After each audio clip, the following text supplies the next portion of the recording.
Sparkle to this Ash Wednesday. That's right, it's being called Glitter Ash Wednesday, and the gesture is meant to be a show of support for the LGBTQ community. Several churches in the Chicago area are mixing in a purple glitter with the ashes. A pastor from one of those churches said she wants to make sure the Christian message is one of love and tolerance. Ash Wednesday is a ceremonial day when Christians are marked with ashes on their foreheads, ushering in the fasting season of Lent. Tonight, a new plan to combat potential TSA security failures at airports nationwide, targeting many travelers' least favorite part of flying, the pat-down. Up until now, TSA officers made risk-based assessments for each passenger, choosing one of 5 pat-down methods accordingly. Now, a single standardized method will be used universally.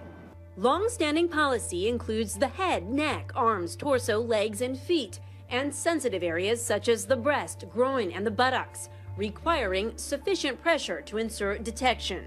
Currently, flyers can opt for a pat-down instead of the screening machine, or be subject to one if TSA detects a red flag.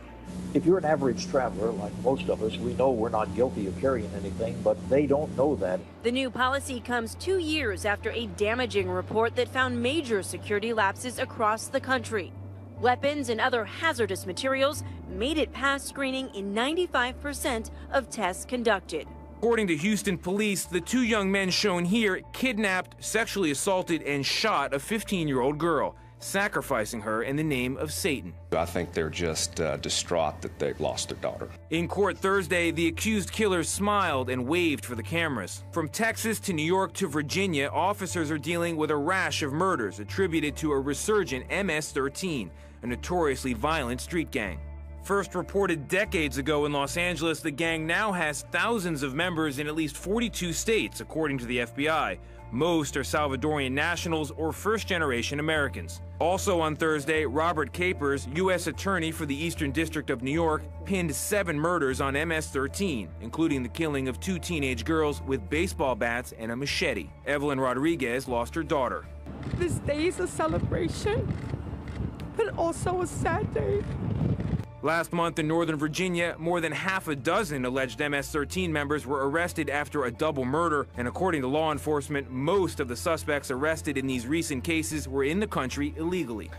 President Donald Trump reversed President Obama's transgender bathroom order last week. Now many are wondering what that means for several ongoing court cases. One of them is the case of Gavin Grimm, a transgender student who wanted to use the boys' bathroom at Gloucester High School in Virginia. When his school denied the request, Grimm sued. The case goes to the Supreme Court next month. But President Obama's transgender order was a part of that case. And now that it's gone, some suspect the Supreme Court may simply push the case back to lower courts to be decided. The Vatican faces new fallout this morning over the clergy sex abuse scandal. A founding member of a commission set up 3 years ago to protect minors from sexual abuse in the Catholic Church has now quit. She accuses the Vatican of stonewalling efforts by the panel set up by Pope Francis. It was better for me to come out and be able to speak about it because these men, they thrive on silence and cover up. Mary Collins, who was sexually abused by a priest as a teenager, tired of what she called constant setbacks in her work on a panel set up by Pope Francis to protect minors from sex abuse. We spoke with her this morning at her home in Dublin, Ireland. To find that there's still a group of men in this level in the church who do not see child protection as a priority, that do not get it in 2017, it's just unacceptable.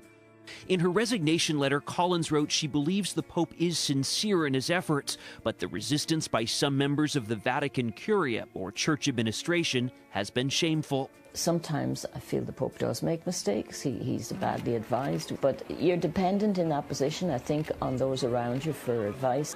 Boston Cardinal Sean O'Malley, who heads the commission, said in a statement, "We will certainly listen carefully to all that Mary wishes to share with us about her concerns."